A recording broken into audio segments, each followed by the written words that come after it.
Hi everyone, welcome to all of you in my YouTube channel. Happy new year. आप सभी को नया साल मुबारक हो।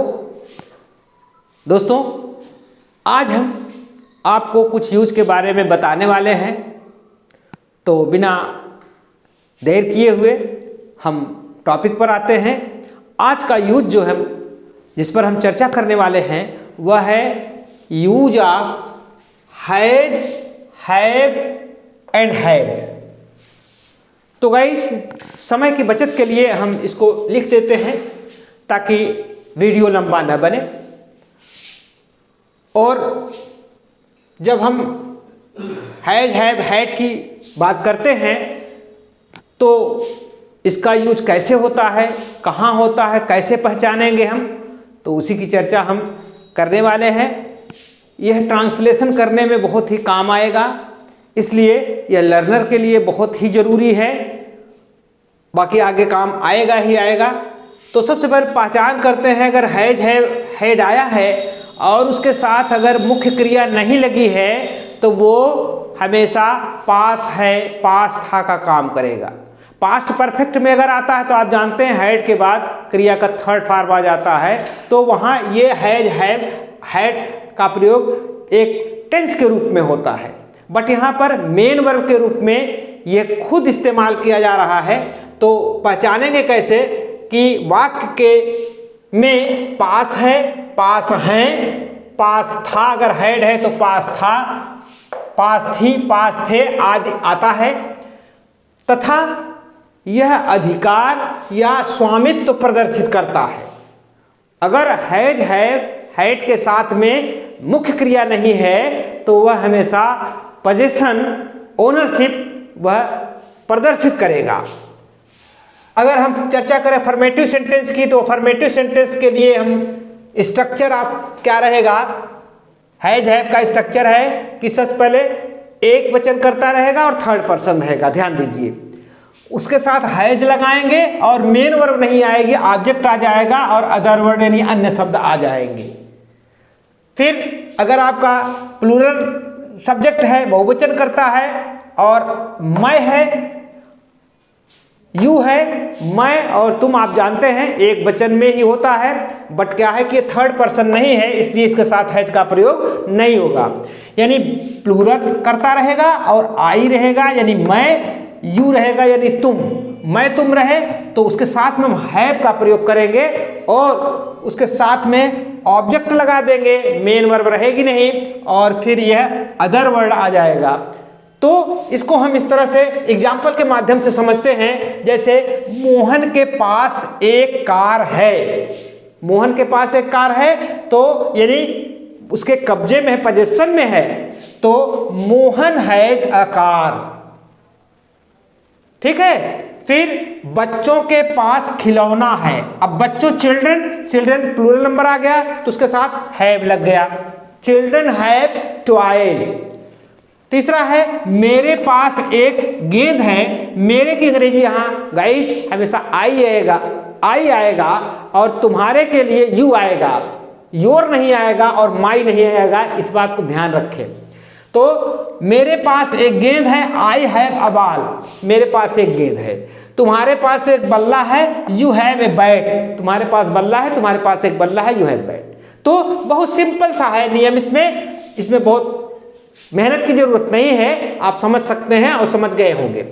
अगर निगेटिव सेंटेंस की बात करें तो गाइज निगेटिव सेंटेंस बनाते समय आपको इसमें दो रूल को फॉलो करना पड़ सकता है या दो रूल फॉलो कर सकते हैं। जैसे निगेटिव में देखें, इसका हम स्ट्रक्चर अगर देखें तो सब्जेक्ट रहेगा, उसके बाद सब्जेक्ट के अनुसार हैज, हैव आएगा, उसके बाद नो या नॉट लगाएंगे, फिर ऑब्जेक्ट लिख देंगे और अदर वर्ड लिख देंगे। एग्जाम्पल के लिए मेरे पास कुर्सी नहीं है तो आई हैव नो चेयर, मेरे पास कुर्सी नहीं है, I have not chair. Understood? तो अब इसी को हम अगर निगेटिव के दूसरे रूल को फॉलो करेंगे तो आएगा, इसका स्ट्रक्चर क्या हो जाएगा, सब्जेक्ट रहेगा डज नॉट या डू नॉट, फिर हैव आएगा। ध्यान रखिए हैव का प्रयोग ही होगा, चाहे सिंगुलर में रहे चाहे प्लूरल में रहे। हैव फिर ऑब्जेक्ट फिर अदर वर्ड आएगा। अब इसमें मेरे पास कुर्सी नहीं है, एक तो किया मैंने आई हैव नो चेयर, और दूसरा जो हम बात करेंगे इसका आई डोंट हैव यानी I do not have a chair. तो गाइस हमेशा ध्यान रखिए दोनों रूल को आप फॉलो कर सकते हैं। फिर उसके पास दूसरा एग्जांपल लेते हैं कि उसके पास घड़ी नहीं है, तो एक तो बात हो जाएगा ही हैज नो वॉच, उसके पास घड़ी नहीं है, या he has not a watch, ये भी सही है। और जब हम दूसरे रूल को फॉलो करेंगे तो he does not have a watch, उसके पास एक घड़ी नहीं है। ध्यान देने योग्य बात यह है कि आप यहाँ डज नॉट आ रहा है तो यहाँ हैज मत करिएगा कि इसके अनुसार, ये डज नॉट डू नॉट के बाद हैव आएगा ही आएगा, उसमें हैज लगाने की आवश्यकता नहीं है। तो गाइज इस तरह से हम देख रहे हैं कि निगेटिव के दो रूल हैं, दो टाइप से हम निगेटिव बना सकते हैं, एक तो पहला ये रूल, दूसरा ये स्ट्रक्चर। तो प्रचलन में जिसको जो अच्छा लगता है, I have no car, I don't have car, तो स्पोकन में ज्यादातर डू नॉट दूसरे वाले रूल को प्रयोग कर लेते हैं, आई डोंट हैव ए कार। तो गाइज आशा करते हैं कि आपके समझ में आ गया होगा। और अब इंट्रोगेटिव सेंटेंस की हम चर्चा करते हैं। इंट्रोगेटिव सेंटेंस में हम क्या करेंगे, आप जानते हैं एस नो टाइप और डब्ल्यू एस टाइप होता है। तो स्ट्रक्चर एस नो टाइप का स्ट्रक्चर जो होगा, सबसे पहले डज या डू लगाएंगे, फिर उसके बाद सब्जेक्ट लिखेंगे, फिर हैव, फिर ऑब्जेक्ट लिखेंगे, फिर अन्य शब्द लिख देंगे। अब इसी का जो रूल और है, दूसरा स्ट्रक्चर हो जाएगा इसका कि इसी रूल के आगे इंट्रोगेटिव वर्ड जोड़ देंगे। तो उसको एग्जाम्पल के माध्यम पहले समझ लीजिए कि इसका रूल हुआ डज या डू लगा के एक रूल, फिर दूसरा रूल है हैज या हैव कर देते हैं, फिर सब्जेक्ट लिख देते हैं, फिर ऑब्जेक्ट, फिर अदर वर्ड लिख देते हैं। तो ये दोनों रूल इसमें भी काम कर रहा है। उसी प्रकार से इसमें भी है। अगर WS टाइप में देखा जाए तो खाली इसमें इसके स्ट्रक्चर में क्वेश्चन वर्ड आगे जुड़ जाता है, बाकी वही रूल रहता है।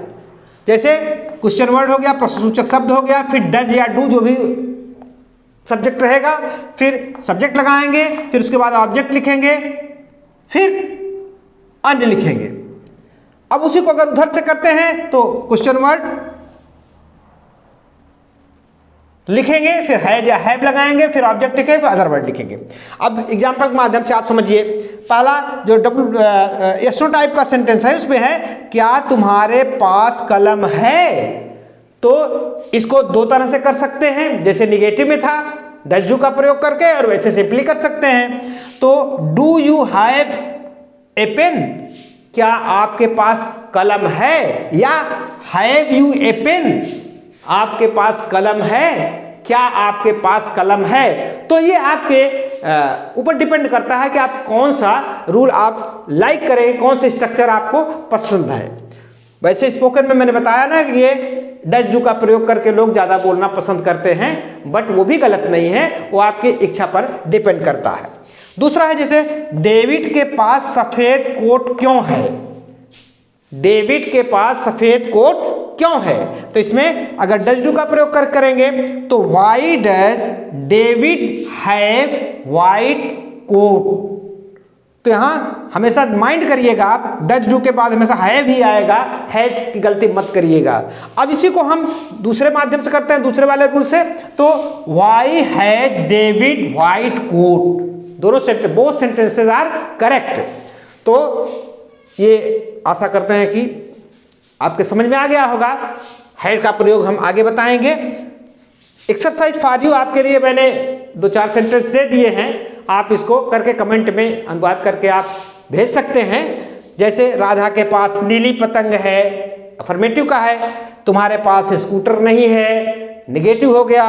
और यस नो टाइप में क्या लोगों के पास पुराने घर हैं। फिर रवि के पास लाल कलम क्यों है।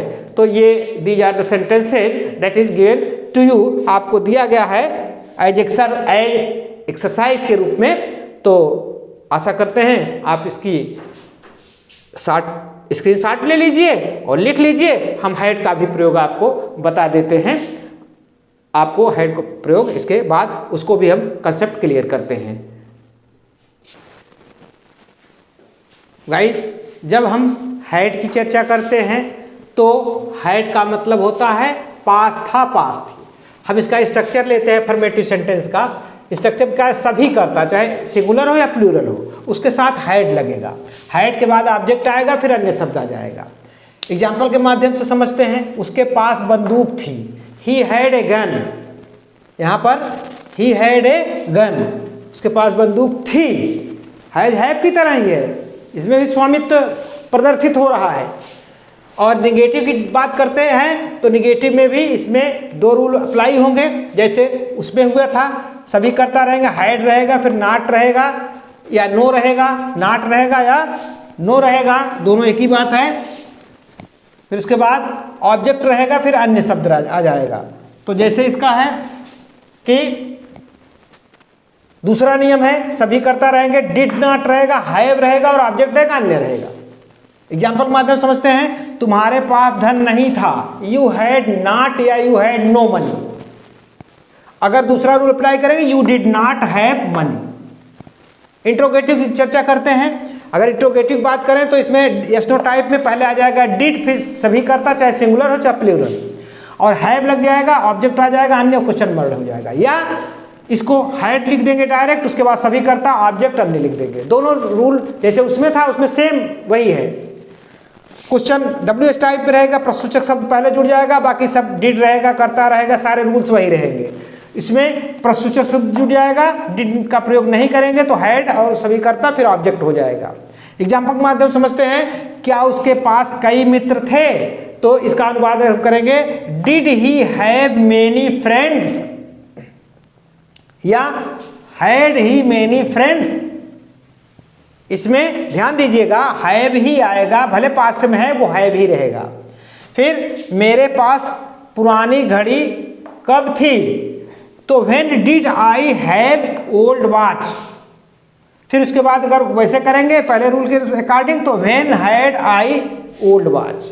तो गाइस इसमें एक सेंटेंस जरा सा हम बताना चाहेंगे। जैसे अगर दो बार हैड का प्रयोग होता है, जैसे मेरे पास एक बंदूक थी, अगर इसको हम आई हैड ए गन,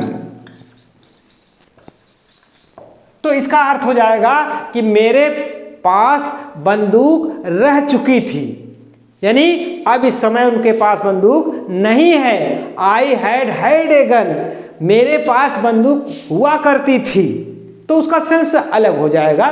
तो कभी अगर हैड के साथ डबल बार हैड आ जाए तो उसके लिए अर्थ बदल जाएगा, वो सेंटेंस करेक्ट ही रहेगा। ये मैं आपको बताना चाहता हूँ। तो आशा करते हैं कि आपको यह यूज समझ में आ गया होगा, और बने रहिए हमारे चैनल के साथ। नए हो सब्सक्राइब कर लीजिए। फिर वही बार बार कहते हैं, आपको यूज हम पढ़ा रहे हैं, यूज की चर्चा कर रहे हैं, तो करते रहेंगे। Thank you for watching this video.